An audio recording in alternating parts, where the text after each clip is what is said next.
Magandang hapon po sa ating lahat. Katatapos lamang po ng Labor Day nitong nakaraang Biyernes at ito pong buwan ng Mayo, ipinagdiriwang natin ang buwan ng mga mangingisda at magsasaka.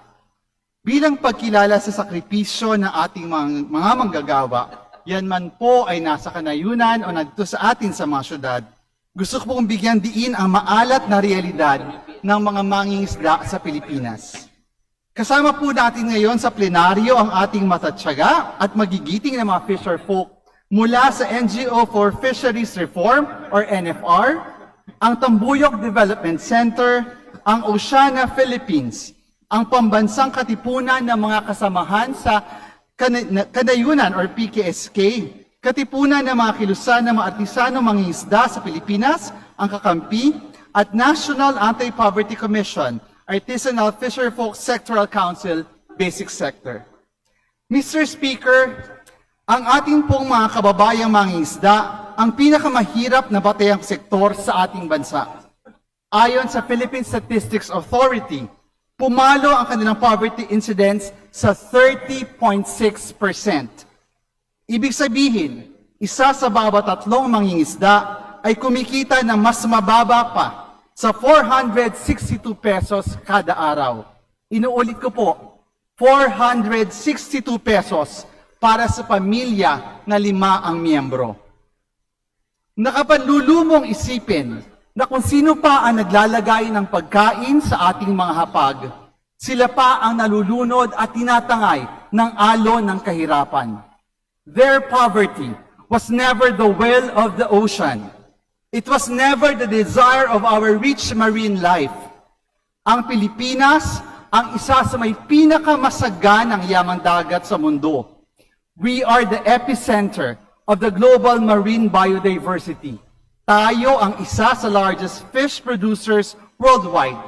Kaya nga, Mr. Speaker, my dear colleagues, nakapagtataka kung bakit ang mga mangingisdang Pilipino pa rin ang pinaka-naghihikaos sa lahat. The cycle of poverty is the product of an unjust system that has long treated our fisherfolk as disposable and expandable. Bunga po ang kahirapan nila ng hindi pagkilala sa regular na status nila bilang manggagawa. Bunga ito na hindi matuldok-tuldukan na sistema ng kontraktualisasyon at endo. Sa napakahabang panahon, ang ating mga mangingisda ay tinuturing na commission-based partners or independent contractors lamang. Ito ay mga palusot para takasan ang labor code. This is not and has never been acceptable, Mr. Speaker. Dapat na po nating wakasan ang mapang-aping endo na nasa karagatan at sa laot kahit sa mga baybayin.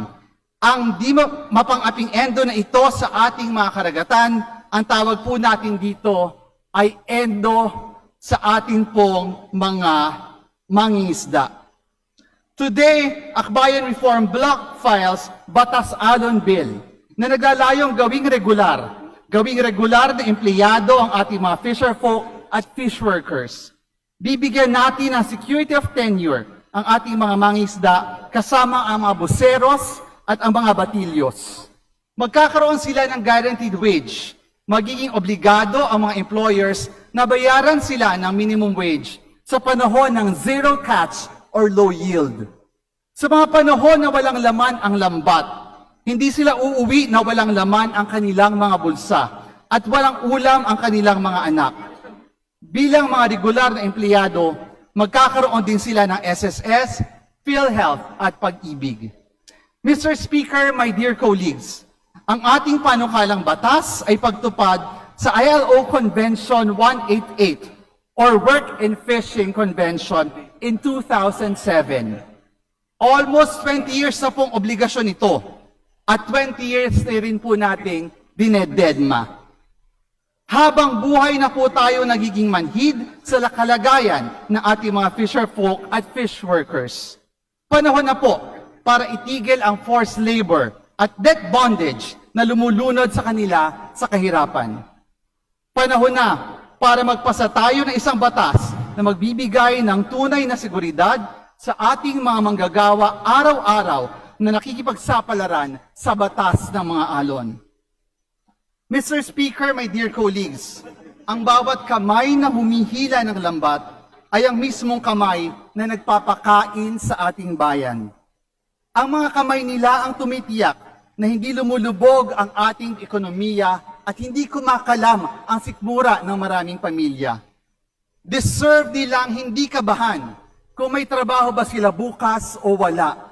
Deserve nilang magkaroon ng sapat na kita. Deserve ng kanilang pamilya ang may makain, makapag-aral, magkaroon ng mga oportunidad. Deserve nilang hindi patuloy na malambat sa siklo na nakababaldang kahirapan. Mr. Speaker, my dear colleagues, akbayan natin ang ating mga mangingisda. Panahon na para wakasan ang endo sa ating mga karagatan. Dahil kapag mahal mo, ayaw mong maendo. Pag mahal mo, dapat akbayan mo. Maraming salamat, Mr. Speaker.